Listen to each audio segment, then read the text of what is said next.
Queridos irmãos e irmãs, aqui em casa, em algum lugar, estamos no mês de agosto, mês das vocações, neste quarto domingo, porque existe um quinto, neste quarto domingo, então, nós nos voltamos para os ministérios e serviços na comunidade de fé.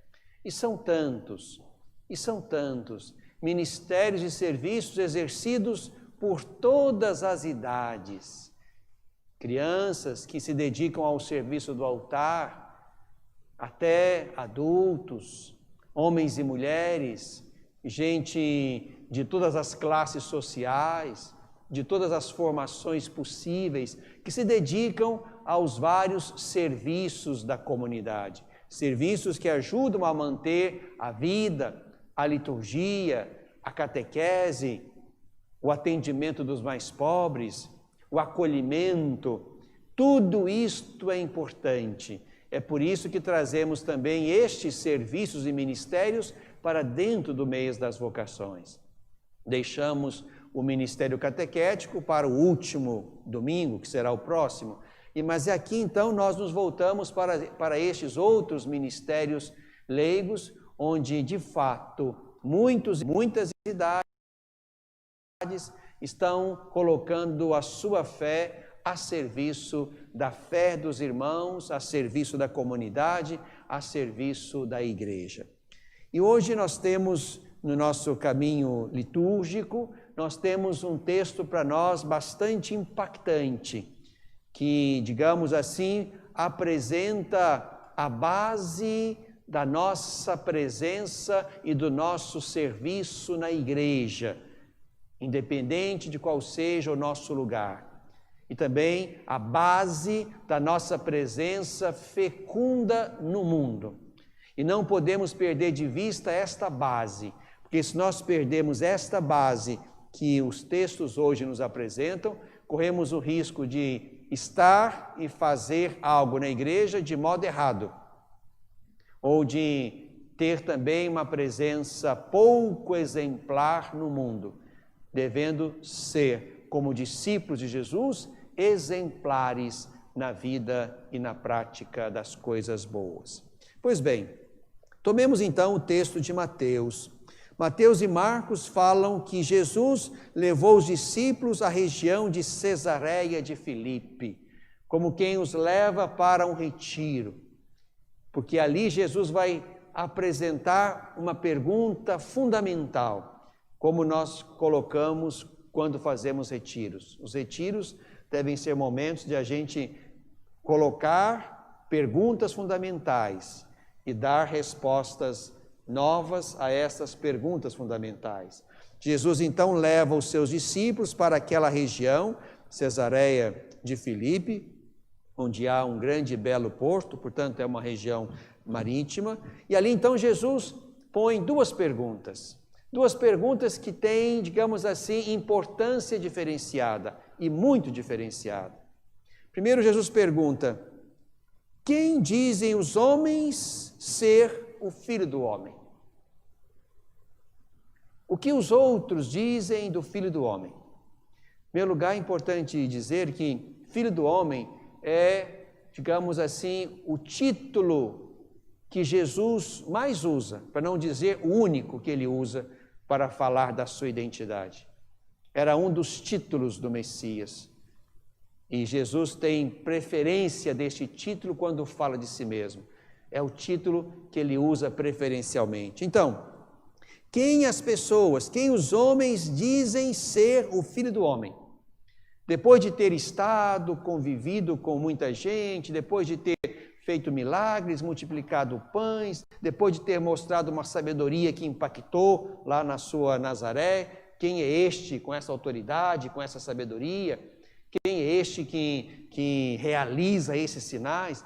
Depois de impactar, então, a sua presença, com o seu modo de falar, com o seu modo de agir, com o seu modo de revelar-se, Jesus, então, quer saber agora, portanto, digamos, um feedback, né? Como é que as pessoas receberam isto, este meu modo de estar no meio delas? Aí vieram as respostas: João Batista, Elias, Jeremias um profeta qualquer. Respostas, digamos, erradas, que não traduziam verdadeiramente quem era Jesus. Por mais que fossem personagens de peso na história de fé judaica, Jesus não se identifica e não é nenhum desses aí. Mas esta é uma pergunta, digamos assim, indireta, informal. Uma pergunta sem compromisso. Uma pergunta que produz uma notícia. E posso dizer-lhes que estas perguntas são mais fáceis. O que a cidade diz de Jesus? Isso é fácil. É só a gente olhar alguns pontos e dizer algumas coisas. Estamos apenas transmitindo dados. Essa pergunta não impacta. Era uma pergunta sem compromisso. Por isso que a outra pergunta é muito mais importante. Jesus, então, se dirige aos discípulos e lhes pergunta: e vós, quem dizeis que eu sou? Essa pergunta não é mais uma notícia. Essa pergunta agora diz respeito ao coração dos discípulos. Não se trata mais de dar um dado externo, indireto, sem compromisso, mas agora se trata de reagir a algo que toca a cada um deles. A algo interno, direto, imediato. Simão Pedro responde pelos 12, já que a pergunta foi dirigida aos 12. Tu és o Messias, o Filho do Deus vivo. Tu és o Filho do homem ungido de Deus. E aqui, na palavra desse evangelho, há duas coisas importantes. Bastava dizer: tu és o Messias, o Cristo de Deus, como diz Lucas, ou tu és o Messias, como diz Marcos. Mas aqui, tu és o Messias, o Filho do Deus que vive. Duas belas expressões de fé. Se não bastasse o reconhecimento de que Jesus é ungido, o Cristo, o Messias, aqui também Pedro associa a certeza de que aquele ali é o ungido Filho do Deus que vive. Para dizer, portanto, que a resposta de Pedro vai ainda mais longe. É uma resposta de fé ainda mais elaborada. E isto aqui é bonito. E é em cima desta resposta certa que Jesus, então, confere missão a Pedro. Primeiro, Jesus, com Pedro, o faz entender que esta resposta certa não é resultado de raciocínio, de inteligência ou de competência. Não. Jesus faz com que Pedro entenda que esta resposta certa é revelação. Mas o meu Pai que está no céu é que te revelou isso. Não foi um ser humano. Como quem faz pensar que a fé verdadeira é dom do alto. E se não for um dom do alto, podemos nos equivocar. Podemos achar que estamos assentados sobre rocha e estaremos assentados sobre areia movediça. E aqui então percebemos que Jesus faz questão de ensinar a Pedro que esta certeza, esta verdade de fé que funda a vida, a missão e a morte de Pedro, essa verdade de fé é do alto, desce do alto. E porque é uma verdade que o Pai revela a Pedro, então em cima desta fé verdadeira, autêntica, doada do alto, em cima desta fé, então Pedro pode ser a pedra sobre a qual Jesus vai edificar a sua obra, a sua igreja. Igreja que terá a missão de ligar e desligar. Ligar a Deus, e essa é a tarefa primordial que haveremos de fazer, e desligar com tristeza aqueles que porventura não acolheram o que nós tínhamos a dizer a eles sobre Deus. Ligar e desligar. Mas esta tarefa que Pedro realizou, não sem fraqueza. Se hoje Jesus diz que Pedro é uma pedra sobre a qual ele vai construir a igreja, no texto da semana que vem, Jesus vai dizer que Pedro é uma pedra de tropeço. É sobre esta fé, digamos assim, que tem também a sua dimensão de vulnerabilidade, de fraqueza, mas uma fé que se mantém como dom recebido e guardado. É sobre esta fé que Jesus constrói o ministério de Pedro, a primazia de Pedro sobre os 12. Mas queria, meu irmão, minha irmã, chamar a atenção não propriamente para o ministério de Pedro. Sobre isso, porque foi esse mesmo texto que lemos lá na solenidade de São Pedro e São Paulo, sobre isso já falamos lá. Queria chamar a atenção, e isso também serve para mim grandemente, exatamente sobre o nosso processo de cuidado da fé. Sobre o nosso processo de cuidado da fé. Aqui nós temos uma resposta certa que fundamenta uma vida, uma missão e uma morte. Porque mesmo nas suas muitas fraquezas, nas suas negações, nas suas incapacidades de compreender, Pedro prossegue como o primeiro. E como aquele, portanto, que toma por decisão de Jesus o cuidado da igreja nascente. Mas é também em cima da fé que nós professamos, que eu professo, que vocês professam, que quem está assistindo professa, é em cima desta fé que nós tomamos lugares na igreja e no mundo. É em cima desta fé que nós tomamos decisões. É em cima desta fé que nós construímos valores, critérios, olhares sobre o mundo. Por isso, meu irmão, minha irmã, não podemos permitir que a nossa fé seja fluida, como tudo neste tempo. Não podemos permitir que a nossa fé seja alguma coisa cuidada quando dá tempo, quando sobra tempo. Não podemos permitir que a nossa fé seja um adereço. Não podemos permitir que a nossa fé dispute com outros pensamentos, outras ideologias, outras iluminações que possam vir de outros lugares e nos levar a decidir de modo diferente de Jesus. Pedro viveu, serviu e morreu por causa de Jesus. É assim também que deveria ser o meu modo de viver, servir e morrer, e o de todos. Fazer isto por causa da fé em Jesus. Porque Ele, Jesus, nos chamou para algo, para uma tarefa, uma missão na igreja e no mundo. Porque somos dele, nos dedicamos com canseira, com dificuldade, com limitações, com fraquezas, nos dedicamos àquilo que ele nos chamou a fazer, na igreja e no mundo.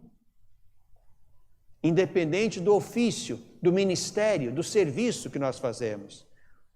Quando nós perdemos de vista Jesus como aquele que é o motivo, a causa, o chamador para aquilo que somos e fazemos, corremos o risco de fazer de qualquer jeito, ou fazer pensando mais em nós do que em Cristo. Foi assim com aquele coitado lá do tempo do profeta Isaías, Sobna. Sobna era o prefeito da casa do rei. E o cara achava que era o dono do pedaço, megalomaníaco. Achava que tinha direito de família, que tinha sangue real. Mandou construir para ele, diz o texto um pouco antes do que lemos hoje, mandou construir para ele uma sepultura num lugar de destaque, bem alto, para que fosse visto depois de morto. É aí que Deus manda o profeta para dizer para ele, você vai cair, Deus vai te enrolar como uma bola no papel e vai te julgar morro abaixo, e lá embaixo que você vai morrer, e lá que vai ser o seu túmulo, vergonha da casa de Israel. Alguém que tomou aquele lugar de serviço como um lugar de vaidade, disposição, de grandeza pessoal, de mostrar-se maior do que de fato era. Este jeito de servir não serve, não servia lá e não serve ainda mais agora. Porque se estamos na igreja, a igreja não é minha, não é sua, não é de Pedro, a igreja é de Jesus Cristo. E Ele nos chamou a participar da sua obra, da sua igreja, como chamou Pedro. E como nos chamou para esta hora.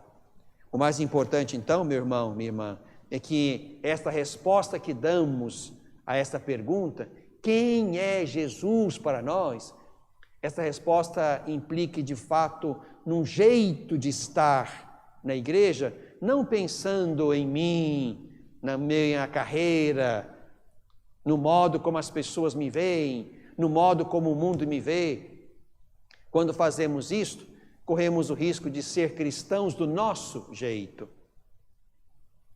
de servir do nosso jeito, até de concordar com o mundo do nosso jeito.